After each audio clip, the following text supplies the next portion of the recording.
But yeah, Strasburg did settle down, and we talked to David Sampson earlier. He was a team president for the Marlins for years, won a couple of World Series there. He said that teams go into it with their plan, and occasionally the manager might go off script, but in this case, Davey Martinez stuck with the plan, and here's Davey after the game talking about Strasburg settling down.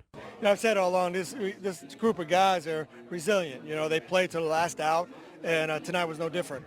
Down 3-0 early, still a lot of baseball. A lot of baseball, and we had Strasburg on the mound, my hopes were that he was going to settle down, which he did, and just keep us in the ball game. And I felt like once he kept us in the ball game, we'd be able to score some runs, I also want to play Zimmerman, which is clip 8, talking about getting over the hump, because Zim's been here the whole time.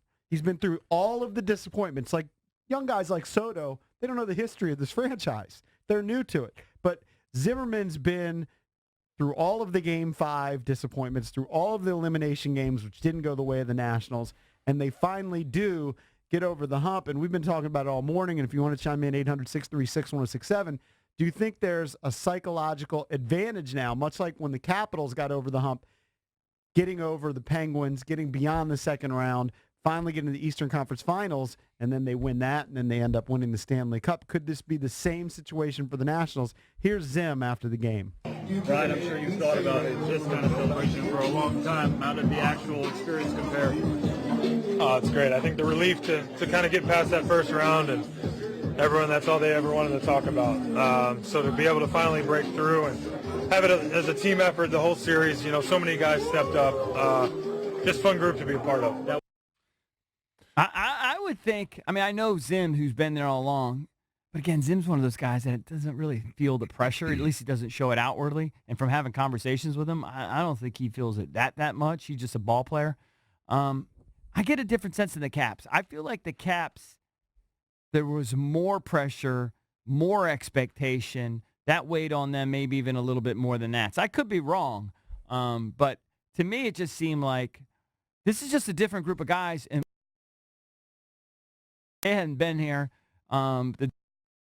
These other guys that hadn't been there before, and they were just bringing a new enthusiasm to this team. It's maybe a different composition. I didn't feel like the weight of all those previous losses was on this team like I did with the Caps. It's more different guys. With the Caps, you always had Ovi, Backey, a lot of the same guys year after year, whereas there's not as many of them besides Zimmerman. The expectations were generally higher, too, for the Caps. They were Stanley Cup favorites a lot of those times. Agree. They got Nationals eliminated. the Nationals were World Series favorites a lot of those times. I don't know, a lot. Maybe one of the runs they were World Series they were certainly favorites to win their division every year. Couple times in the preseason, people had them as World Series. Now, they didn't pan out, but they certainly thought they could win the World Series. But last night, I said it all morning, the key was grinding those at-bats in the 4th, 5th, 6th, 7th inning against Buehler, who was just lights out, but bases. 6th is when they broke through. The traffic started getting on to, for the Nats. There was traffic on the paths, and he got to 117 pitches, and that forced Davey Roberts to make the change, and that was huge. The first 5 innings, as we're really only accumulating 2 hits, by the end of the 5th, I'm thinking, yeah, this is what I didn't want. This is a bunch of zeros on the board, and, maybe there's just not going to be able to break through. But when Soto singled in Rendon, right, after Rendon had doubled, and all of a sudden it was 3-1, suddenly it was a game. It was still a game in theory, 3-0. It was nothing, and Strauss did his job. No, but once they break through, a 2-run game, anytime you get one guy on, you're right there. Exactly. So everything changed in the 6th inning as far as I was concerned. All right, FP Santangelo is going to join us coming up at 8:40. So let's bang out some of these phone calls. We'll talk to the Nats analyst, FP Santangelo, in about 10 minutes. All right, let's go to, let me see here. Let's go to Adonis in Fairfax. 800-636-1067 if you want to chime in. It is an unbelievable day here in D.C. Adonis, what's up, pal? Yo, guys, Sports Junkies, I've been listening to you guys for over a decade now, so it's an honor to be here. This is a huge deal for the Nationals. We've had a few chances over the years, including 2012, where we were just 1 out away from the NLCS, but then we gave up a lot of big runs, and now with this situation where we were down 3-0. It's nothing new to us. We were down all year. Right. So now that we are we got revenge on the same team that eliminated us in 2016. Now we got to do the same thing for the team that eliminated us in 2012. Right. That'd be nice. That's right. Be some nice symmetry if we can pull that off. But yeah, instead of blowing games, which happened in the past, they're coming back. from behind. Yeah. Let's go to Jeff. It's a totally in different feeling. Chevy Chase. Jeff, what's up, man? You're on with the Junks. Good morning. Great talking on the Sports Junkies.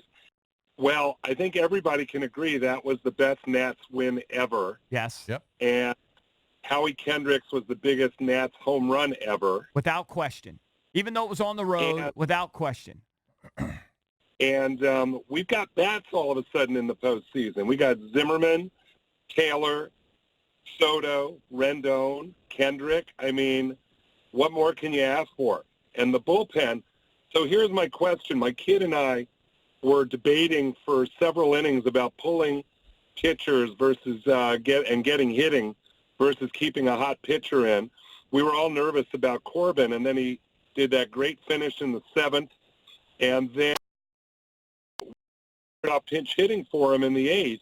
Mm-hmm. And my kid, who was all about putting in hitting because you need to pull ahead, was saying, no, you got to keep Corbin in because he's hot and we're tied. And, you always have Hudson, but maybe Corbin's a better choice than Doolittle at that point. So I'm wondering what you thought about taking Corbin out.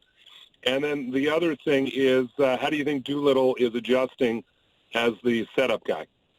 Well, he wasn't the setup guy last night.